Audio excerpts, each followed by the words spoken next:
Paz do Senhor, povo de Deus, bom dia a todos. Estamos começando nosso 16º dia de campanha, 40 dias de jejum e oração, o caminho da santidade. Eu sou o pastor Erifran Medeiros e te convido para se inscrever no nosso canal, deixar aí o seu joinha para que o canal esteja alcançando outras vidas, tá bom, querido?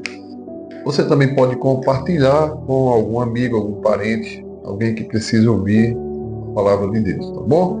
Hoje nós vamos meditar: Cristo nos limpa e nos purifica de todo pecado, lá na primeira carta de João, capítulo 1, versículo 7. Abra aí a sua Bíblia, primeira carta de João, capítulo 1, versículo 7. Amém? Louvado seja o nome do Senhor. Como é que você está, querido? Como é que está a sua vida? Talvez você esteja nessa manhã começando a meditar nesse devocional, esteja dizendo: Senhor, fala comigo, Senhor, responde a minha oração. Quero dizer para você, querido, querida, que não se desespere. Deus está no controle da situação. Mesmo que esteja sendo difícil, mesmo que esteja sendo impossível para você, continue firme, continue lutando, continue esperando, porque a resposta certa vem do Senhor. Deus está vendo o teu clamor, a tua oração, e Ele responde. Ele diz: batei e abri-se-vos-á, buscai e encontrarei. Que você possa encontrar socorro, auxílio naquele que é socorro bem presente no meio da angústia. As palavras iniciais que eu quero deixar para você nessa noite, ou nesta manhã, na hora que você tem tempo de assistir, tá bom? Hoje, o 16º dia, e o texto diz o seguinte: se, porém, andarmos na luz, como Ele está na luz, temos comunhão uns para com os outros, e o sangue de Jesus, seu Filho, nos purifica de todo pecado. Amém? Queridos, interessante que, ao olharmos para esse texto, essa lição, logo vem à nossa mente o sentido de pureza, de limpeza, de purificação, né? Recentemente eu estive em São Paulo, numa cidade no interior de São Paulo, chamada Serra Negra, e eu fiquei impactado com aquela cidade. Uma cidade pequena, aproximadamente acho que uns 30 mil habitantes, mas uma cidade limpa. Não vimos delinquentes andando, perambulando na rua, muito pouca gente pedinte, quase não vi. Mas o que mais me impactou é que a rua era limpa, a cidade era limpa. O córrego que passava no meio da cidade não tinha esgoto. Era água cristalina, água limpa, com água de fontes minerais. Tem até uma fonte no meio da cidade. Então, aquilo me trouxe uma reflexão justamente nessa leitura de hoje aqui. Como você está? Como está a sua vida? Como é bom e agradável a gente estar com a casa limpa, arrumada, organizada, o nosso coração está organizado, limpo, que nós possamos estar em paz com Deus, aquele que nos justificou e nos deu paz com Deus. E aí, irmãos, da mesma maneira como nós devemos proceder na limpeza dos nossos ambientes, também isso deve ser voltado para o lado espiritual. Nós precisamos, vez por outras, irmãos, participar desse tipo de campanha, estar fazendo uma introspecção para nós mesmos, olhar para dentro de nós. Como é que está meu coração, meus sentimentos, minhas emoções? Como é que estão meus desejos? Tudo precisa estar às claras. Tudo precisa estar transparente. Porque onde há trevas, só com a obra do Espírito Santo para dissipar essas trevas e entrar com a luz verdadeira, que é a palavra de Deus. E um coração limpo, uma mente limpa, um coração purificado, é uma bênção na presença do Senhor. Então vem a comunhão. Então nós precisamos, irmãos, não entender que nós não somos falíveis, né? Nós somos falíveis. Nós cometemos falhas e essas falhas nos sujam diante de Deus.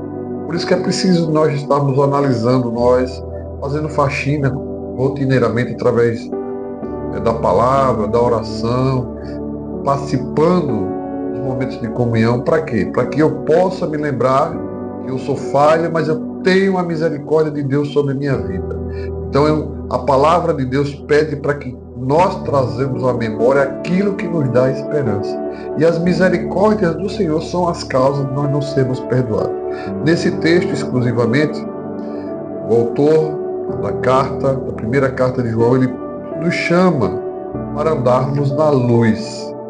E o apóstolo Paulo, ele vai trazer aqui, lá em Gálatas, que existem dois tipos de pessoas.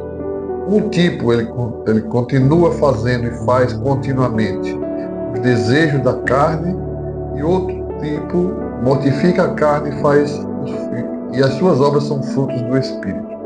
Então lá no capítulo 5 de Gálatas, Paulo vai trazer uma lista com várias e várias atitudes carnais. Por exemplo, ele diz assim, as obras da carne, Gálatas 5, 19 ao 21, em oposição ao fruto do Espírito, segundo as Escrituras, guerreiam entre si, são, aí vai dizer, ora, quais são as obras da carne? Imoralidade sexual, impureza, libertinagem, idolatria, feitiçaria, ódio, discórdia, ciúmes, ira, egoísmo, dissensões, facções, inveja, embriaguez, orgias e coisas semelhantes. Veja só, irmãos, como é sério, né? Eu não tenho nenhum pensamento impuro na área sexual, mas tem outros tipos de pensamento impuro com relação a querer algo de alguém, ou ter inveja de alguém. Você pode idolatrar um filho, uma esposa, alguém, um ídolo.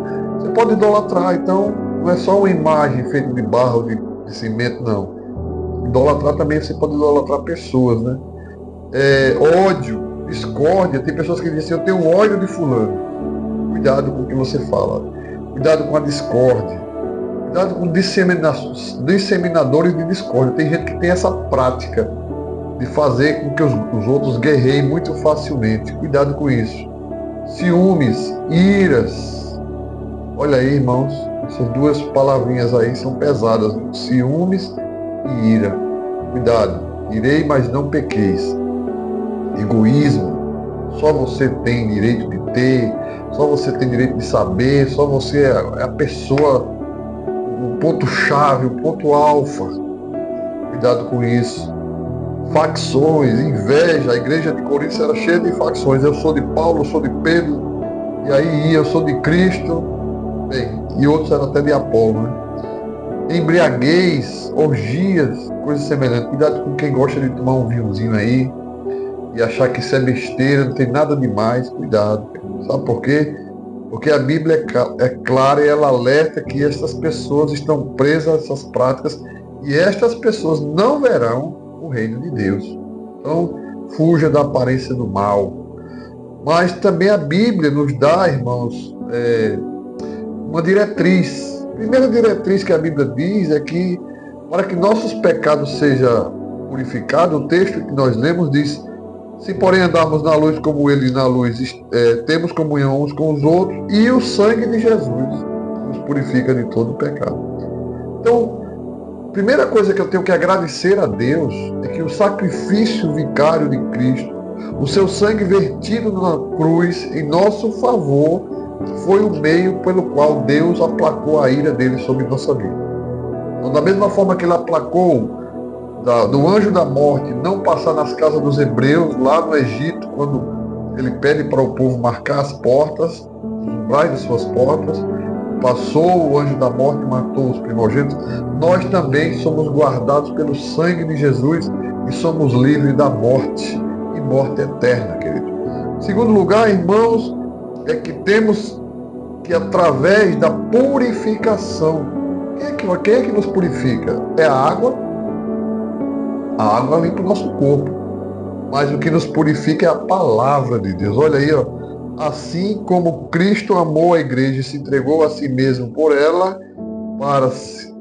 para santificá-la, tendo-a purificada pelo lavar da água mediante a palavra. Efésios 5, 25 e 26.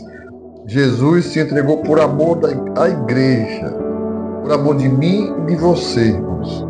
E a palavra de Deus fala aqui, irmãos, que esse amor que ele demonstrou para conosco foi um amor sacrificial. Então, sem sangue, não teria como a ira de Deus fosse aplacada sobre nossas vidas. Então, a água, irmão, na cultura judaica, ela tinha um papel muito importante. Ela tinha um papel de purificação cerimonial.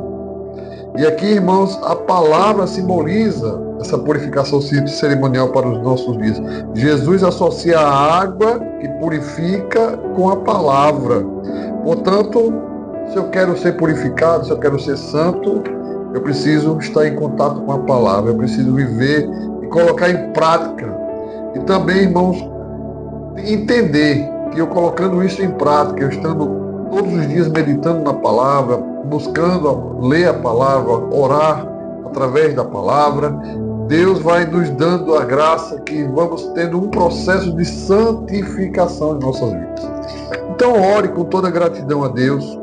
Eu te convido a você estar orando nesta manhã ou nesta tarde, eu não sei que hora você vai ver, mas ore para que Deus possa continuar derramando ricas bênçãos do céu sobre sua vida e que o Senhor Jesus continue a obra da santificação, não só na sua vida, mas na igreja do Senhor até os últimos dias.